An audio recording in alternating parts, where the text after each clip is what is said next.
Assalamualaikum warahmatullahi wabarakatuh. Alhamdulillahilladzi faddalana ala katsirin min ibadihil mu'minin. Alhamdulillahirabbil alamin. Allahumma shalli wa sallim ala sayyidina Muhammadin wa ala alihi wa sahbihi ajmain. Ilahi anta maksudi wa ridhaka matlubi atini mahabbataka wa ma'rifataka wa atini ma'aka abadan.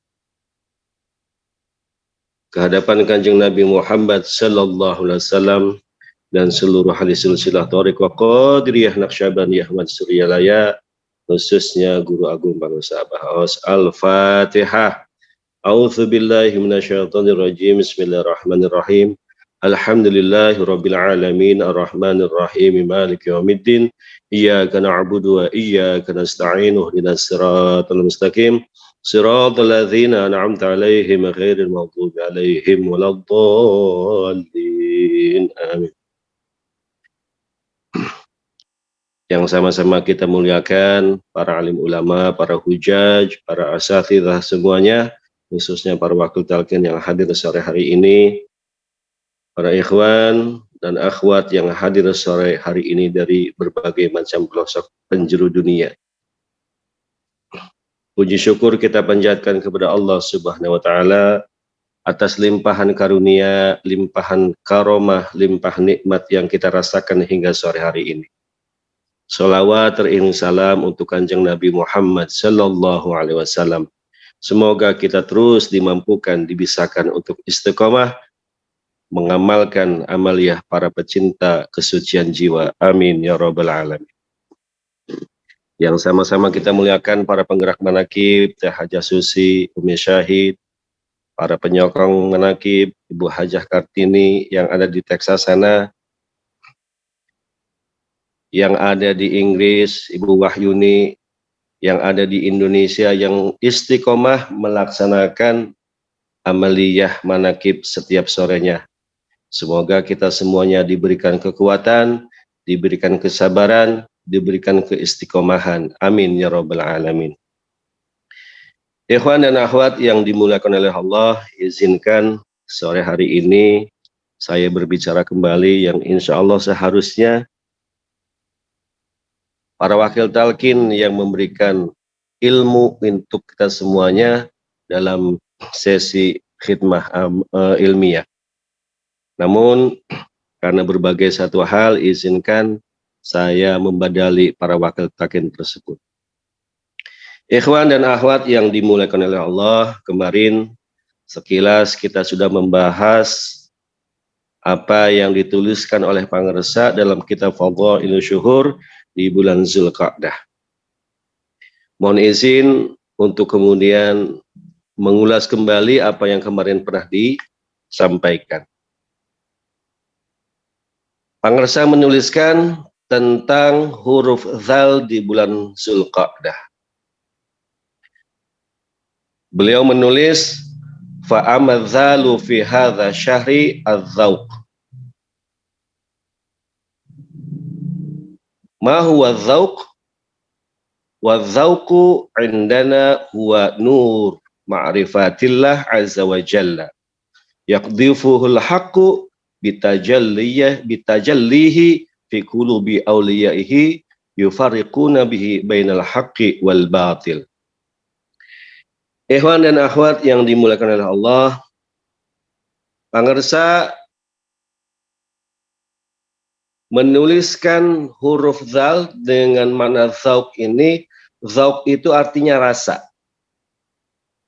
Yang namanya rasa ini kemudian diterjemahkan oleh Pangersa ada dua pengertian.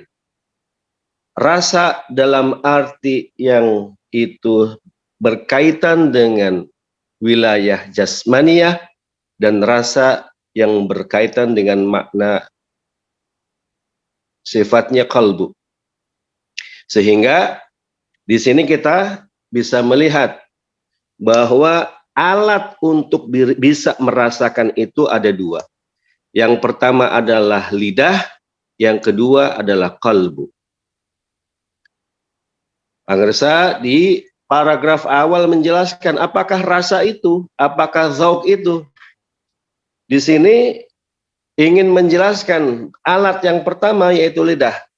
Yang namanya rasa itu adalah sebuah kekuatan, sebuah energi di mana lidah kita bisa atau mampu merasakan sesuatu yang masuk ke dalam mulut, berupa makanan, berupa minuman, atau apapun yang masuk ke dalam mulut, dan itu bersentuhan dengan lidah, bercampur dengan ari liur, maka kemudian lidah bisa mendeteksi mana yang manis, mana yang asam, mana yang pedas, mana yang asin, dan rasa yang lainnya.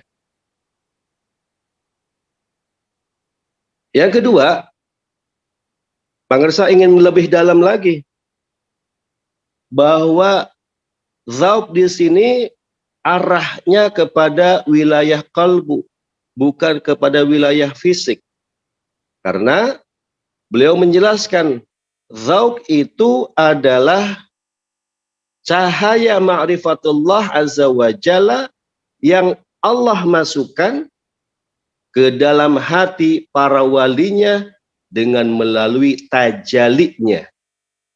Yang mana dengan cahaya tadi, para wali Allah bisa membedakan mana yang hak dan mana yang batil.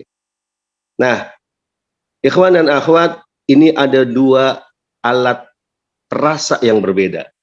Rasa yang pertama adalah lidah tadi, yang kemudian Pangersa tidak banyak menjelaskan lebih jauh lagi. Tapi rasa yang kedua, indera yang kedua, yaitu kalbu, itu yang kemudian Abah jelaskan lebih dalam lagi.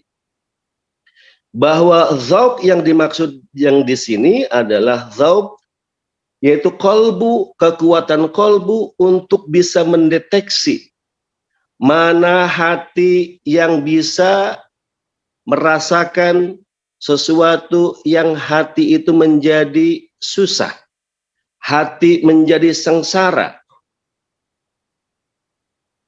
Yang kedua adalah hati punya kemampuan untuk mendeteksi unsur-unsur apa saja yang membuat hatinya bahagia, hatinya merasa happy, hatinya merasa bercahaya, hatinya merasa dilingkupi dengan keberkahan. Nah, disinilah kemudian Pangersa menjelaskan bahwa zauk di sini yang dimaksudkan adalah bagaimana upaya kita semuanya supaya kolbu kita itu punya kemampuan untuk memisahkan unsur-unsur yang menyebabkan hati menjadi sengsara, hati menjadi susah, hati menjadi galau dan sebagainya. Dan juga kemudian Pangersa menginginkan bagaimana caranya hati itu punya kemampuan untuk mendeteksi, untuk menangkap radar-radar kebahagiaan, yang dimana kebahagiaan itu sumbernya adalah dari cahaya ma'rifatullah. Ikhwan dan akhwat yang dimuliakan oleh Allah, dengan demikian kita bertanya, bagaimanakah caranya supaya hati kita punya kemampuan untuk menangkap rasa ma'rifatullah, untuk bisa menangkap cahaya ketauhidan, untuk bisa merasakan sebuah koneksi antara makhluk dengan khaliknya. Zauk ini adanya itu di dalam kolbu. Kolbu yang seperti apa yang bisa punya kekuatan zauk tadi? Pangersa menjelaskan, untuk mempunyai kekuatan, kesanggupan untuk merasakan, untuk mendeteksi ma'rifatullah, nur ilahiyah, nur ketauhidan, itu hanya dengan satu cara, yaitu harus ditanamkan satu benih, di mana benih ini adalah kemudian benih yang sudah tertanam di dalam kolbu aulia Allah. Benih ini tidak dijual di mana-mana, tidak disediakan di toko manapun. Benih ini hanya tersimpan. Benih ini hanya dimiliki oleh ulama yang mampu, yang punya kekuatan, yang profesional, yang dapat menanamkan benih ini di dalam kolbu. Ketika kemudian benih ini ditanamkan ke dalam kolbu seseorang, maka ini adalah awal bagaimana langkah zauk itu bisa dirasakan. Rasa. Bertorikoh itu berbicara tentang rasa. Bagaimana kita semuanya bisa merasakan sebuah getaran, bagaimana kita bisa merasakan sebuah cahaya ketauhidan, bagaimana kita bisa merasakan sesuatu yang sifatnya tajalli. Tajallinya Allah itu tidak akan bisa dirasakan dengan lisan kita, dengan lidah kita. Zauk yang dimasukkan di sini adalah kemudian hati yang mampu menangkap radar ilahiyah. Dan di situ syaratnya tadi harus ditanam dulu benihnya, ditanam oleh ahlinya, ditanam oleh pemilik kolbu yang kolbunya itu sudah hidup terlebih dahulu. Sehingga Pangersa menjelaskan, kalau ingin punya rasa yang seperti tadi, kalau ingin hatinya hidup, kalau ingin hatinya ditanam dengan benih ketauhidan, maka kemudian harus bertanya kepada ahlinya. Sehingga beliau menukil surah An-Nahl ayat 43. Fas'alu ahla dzikri in kuntum la ta'lamun. Maka bertanyalah kalian kepada ahli zikir apabila kamu tidak mengetahuinya. Ikhwan dan akhwat yang dimuliakan oleh Allah, bahwa benih ketauhidan ini sebagaimana yang selalu ditegaskan oleh Pangersa, itu semuanya hanya melalui proses yang disebut dengan talqin. Penanaman benih tauhid, penanaman benih ma'rifatullah itu semuanya kuncinya ada di talqin. Dengan talqin itu artinya kolbu kita ditanamkan benih. Di mana dengan benih inilah kemudian kita punya potensi, punya kesempatan untuk bisa merasakan apa yang disampaikan oleh Pangersa tentang zauk tadi. Kolbu yang belum ditalkin, kolbu yang masih mati, tidak akan mungkin bisa merasakan bagaimana nikmatnya cahaya tauhid. Bagaimana rasanya getaran-getaran yang itu kemudian hanya bisa dirasakan oleh kolbu. Dan itu semuanya harus ditentukan, harus diaktifkan oleh ahlinya, yakni seorang mursyid yang kamil mukamil. Alhamdulillah, kita semuanya sudah ditalkin oleh Pangersa, kita semuanya sudah ditanamkan kalbunya dengan benih tauhid, dengan benih ma'rifatullah. Tinggal tugas kita adalah kemudian bagaimana supaya benih ini tumbuh dengan baik, bagaimana benih ini disiram dengan baik, supaya benih ini tumbuh menjadi pohon ma'rifatullah yang kemudian tumbuh dengan batang yang kuat, tumbuh dengan cabang yang lebat, sehingga dengan batang yang kuat, dengan cabang yang lebat, maka akan tumbuh buahnya. Dan inilah yang Pangersa sampaikan dalam surat Ibrahim ayat 24, bahwa kalimat tauhid itu diumpamakan seperti pohon yang batang yang kuat, akarnya menerobos ke dalam bumi, cabangnya banyak, dan buahnya akan terasa manis. Itu semuanya manisnya iman, itu hanya dirasakan dengan kolbu yang telah hidup.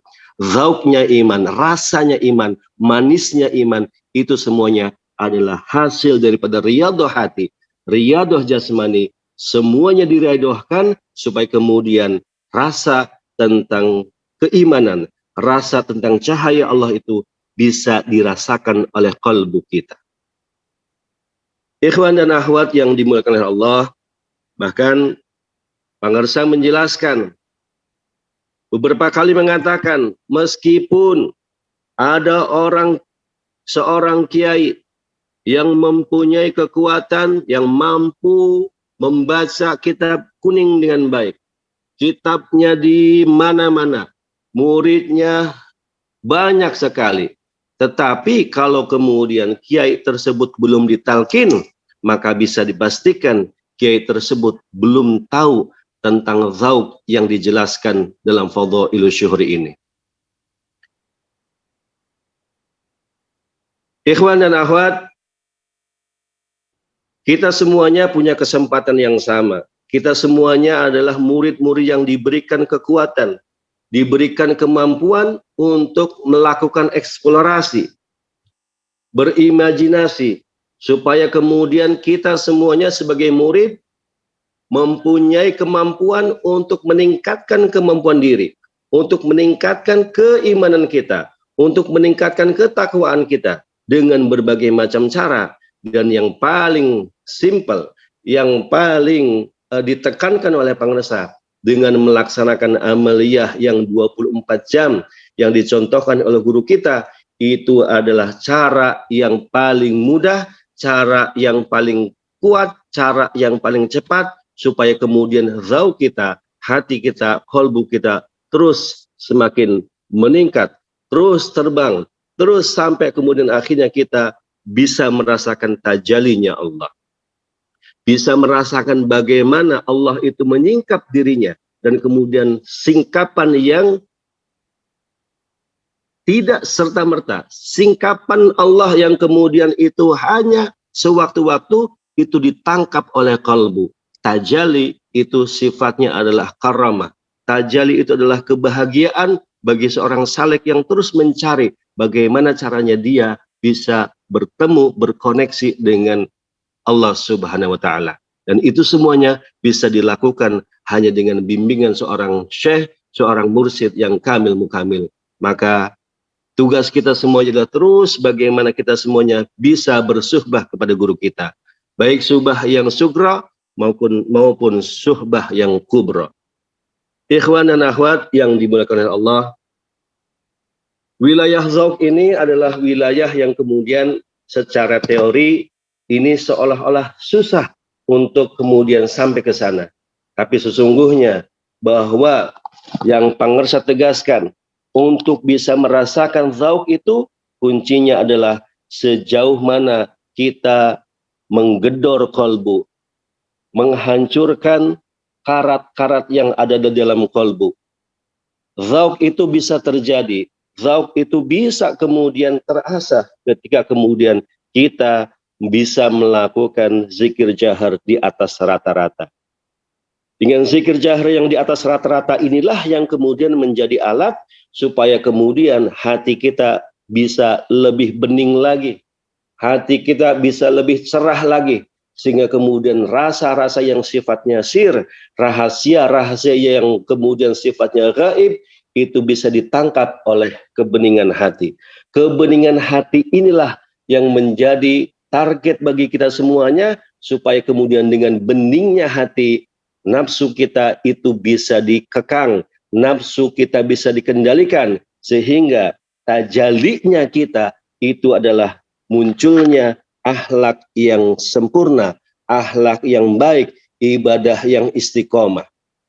Ikhwan dan akhwat, bahwa rasa tadi, zauq tadi, itu adalah kemudian kemampuan kita untuk merasakan Allah. Ketika kita bisa merasakan kehadiran Allah, maka kemudian kita pun harus melaksanakan, harus membuktikan dalam bentuk tajali yang tadi.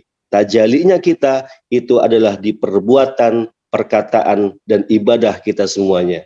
Dan mudah-mudahan kita semuanya ketika kita bisa merasakan kehadiran Allah atas bimbingan mursyid kita, kita semuanya dimampukan untuk istiqomah dalam berkata baik, istiqomah dalam berbuat baik, istiqomah dalam melaksanakan semua perintah-perintah Allah, dan istiqomah menjauhi larangan-larangan Allah. Amin ya rabbal alamin.